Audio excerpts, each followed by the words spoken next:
This is WNCT 9 on your side, Morning Edition.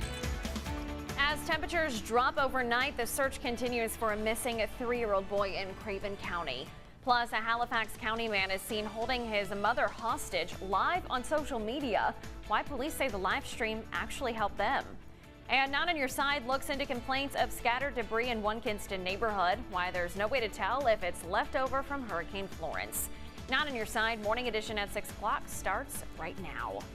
Good morning. Thanks so much for joining us on this Wednesday. I'm Maria Satira. And I'm First Alert meteorologist Alyssa Pedjick. Maria, we're still off to a chilly start this morning, but not like what we saw for yesterday morning. Yeah, probably more so what we should be feeling on a January morning, although exactly. We're really going to warm up this afternoon. We begin this morning with the search for a missing toddler in Craven County. The child was reported missing around 2 yesterday afternoon. We know the name of the toddler is Casey Hathaway. WNCT's Dylan Huffman joins us live now from Ernle with an update. Dylan. Maria, officials here in Craven County are asking people to check their storage sheds, their buildings, their property, their cars to hopefully find 3-year-old Casey Hathaway. He went missing around 2 o'clock yesterday. He was here in Craven County in Ernle at his grandmother's house. Now, I got to the scene here around 5:30, and the Craven County Sheriff's Office, as well as a couple of other law enforcement agencies, are still here on the scene. They're going to resume their search in just a little bit once it gets a little bit lighter outside. Now, Sheriff Chip Hughes says that they had over 100 volunteers show up to help last night, and one thing they're concerned about in this area is there are a lot of sinkholes and ditches. Now, as you can imagine, Hughes says it's a very stressful time for everybody involved. They had drones and helicopters out here helping with the search. Now, we were able to hear from Sheriff Hughes last night, and here's what he had to say. The Pamlico County Sheriff is here with me, helping me, as well as a lot of his resources. He brought one of his tracking dogs over to help us today. So we have a lot of resources here. The State Highway Patrol is still here. We are praying for a positive end to this thing. And they are taking all volunteers to help this morning. If you can come out and help, they are on Toller Road here in Ernle. And another thing to keep in mind is just how cold it is outside this morning. I actually had to put on another jacket because I'm freezing. And the law enforcement say that Casey is not dressed properly to be outside. They say he was last seen wearing dark pants and a navy blue jacket. So again, they plan to be out here searching until they find some closure for this family. Live in Craven County, Dylan Huffman, 9 on your side. Thank you, Dylan. Tracking crime across the east, a homicide investigation is underway in Pitt County. The sheriff's office says Felton Simmons Jr. was found dead in a yard on Friday night in the 5000 block of Sandy Ridge Road. Authorities haven't released any information about a cause or manner of death.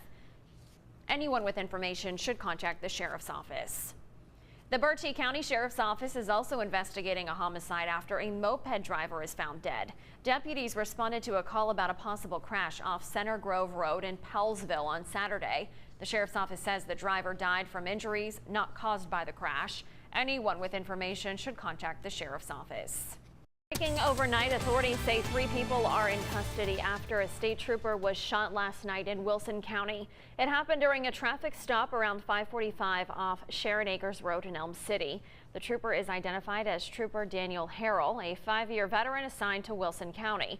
The Wilson County Sheriff's Office says the alleged shooter, John Jones, was taken into custody around midnight. He was found in a wooded area near Weaver Road.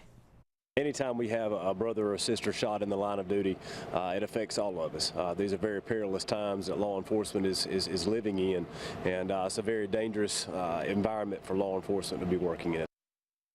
William Boswell and Brian Mullins are both charged with possession of a stolen vehicle in connection. Trooper Harrell's white cruiser was seen with what appeared to be 12 bullet holes in the windshield and front end damage.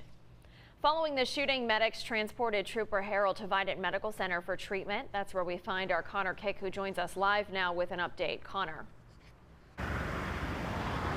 Yeah, Maria, I'm here at Vidant Medical Center in Greenville where Trooper Harrell was taken last night. We're told this morning that he's in serious but stable condition. The Not On Your Side arrived in the scene in Wilson County last night around 7 o'clock. When we arrived, there was a row of highway patrol cars parked outside of the emergency room, showing their concern and support for their fellow trooper. Meanwhile, local agencies are also expressing their thoughts on the shooting. The Pitt County Sheriff's Office is saying, quote, "We've received word that a state trooper has been shot in Wilson County. Praying for the trooper, praying that 2019 gets better. We can't stay on this path." Now we'll be live all morning, all throughout the day, to bringing you the latest updates outside of Vidant Medical Center as and if when they become available. Live in Greenville, Connor Kick, Not On Your Side. Well, with temperatures in the teens, you can expect a frigid morning commute. If you're heading out this morning, it's important to remember car troubles become more likely during cold temperatures. Before you hit the road, check your dashboard for indicators of a problem. If you have a child riding the bus this morning, make sure they're bundled up with heads and ears covered. School systems urge students to wait inside a home or car with an adult rather than outside. It's also a good time to check on those who live near you, especially if they live alone or are senior citizens. In news across America, 35 days into the partial government shutdown, hundreds of thousands of federal workers are missing a second paycheck today. As expected, dueling measures to reopen the government failed in the Senate yesterday. Shortly after bipartisan talks between lawmakers ramped up, at the White House, President Trump said he'd support a reasonable agreement. He suggested a prorated down payment to start paying for the wall, yet most Democrats remain firmly against it.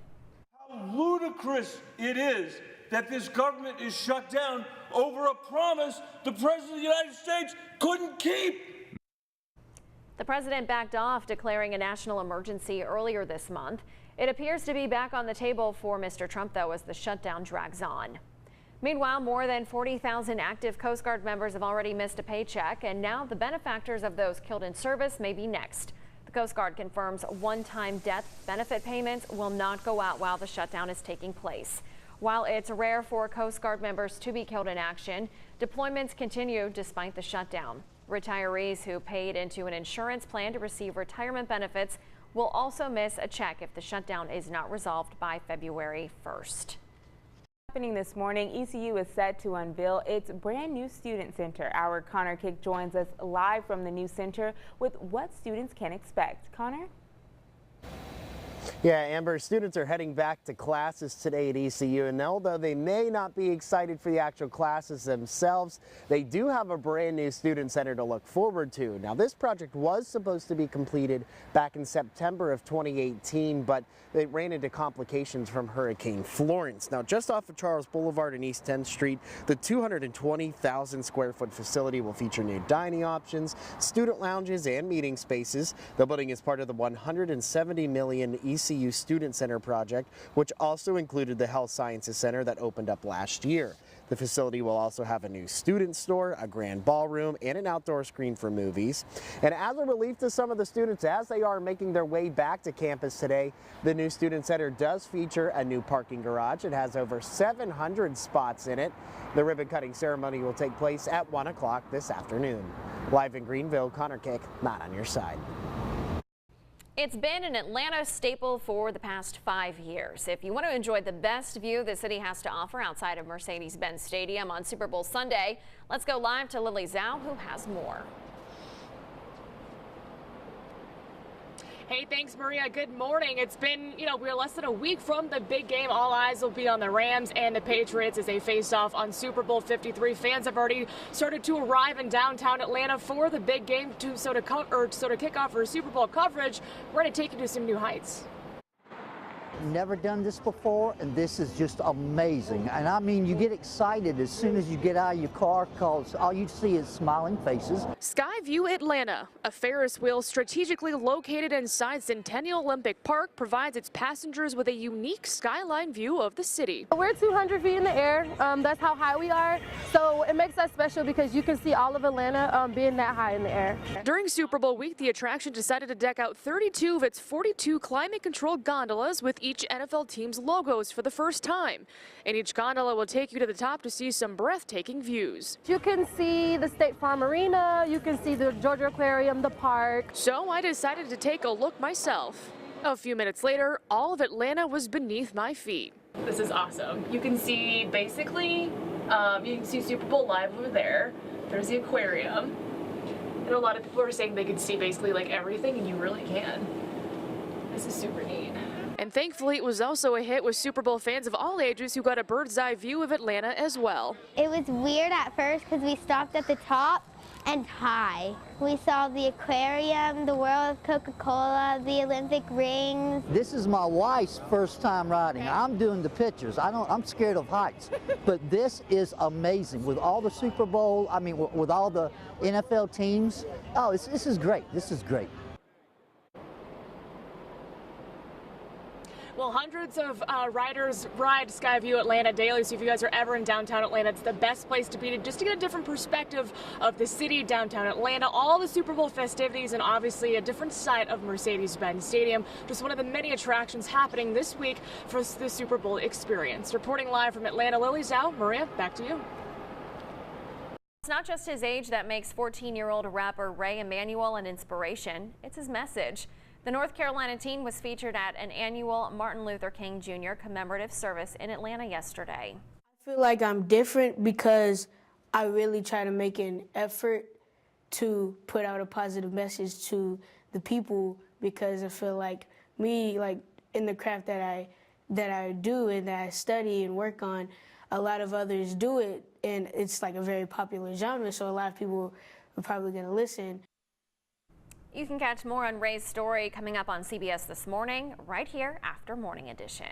With Valentine's Day around the corner, one of America's favorite candies will be missing from shelves. Necco, the company that made Sweethearts Conversation Hearts, was sold out last year. CandyStore.com reports the only ones left were made before the factory closed last July. Spangler County Candy, which acquired the brand, hopes to start making them again in time for Valentine's Day 2020. On social media, people have mixed reaction to the news. Many say they'll be sorting through their box of Sweethearts for the right message. Others agree, well, those chalky hearts won't be missed that much. I think I'll miss them. Like, I remember elementary school, like you slide one to your crush, it says "Be mine" on it. When you're trying to be slick, you know. I think I'll miss like the memories of them, but actually the taste of them. Yeah, they are pretty chalky. Yeah, not my favorite, but I'm sure another company will pick up on the hopefully add to the void taste today. too. Yeah.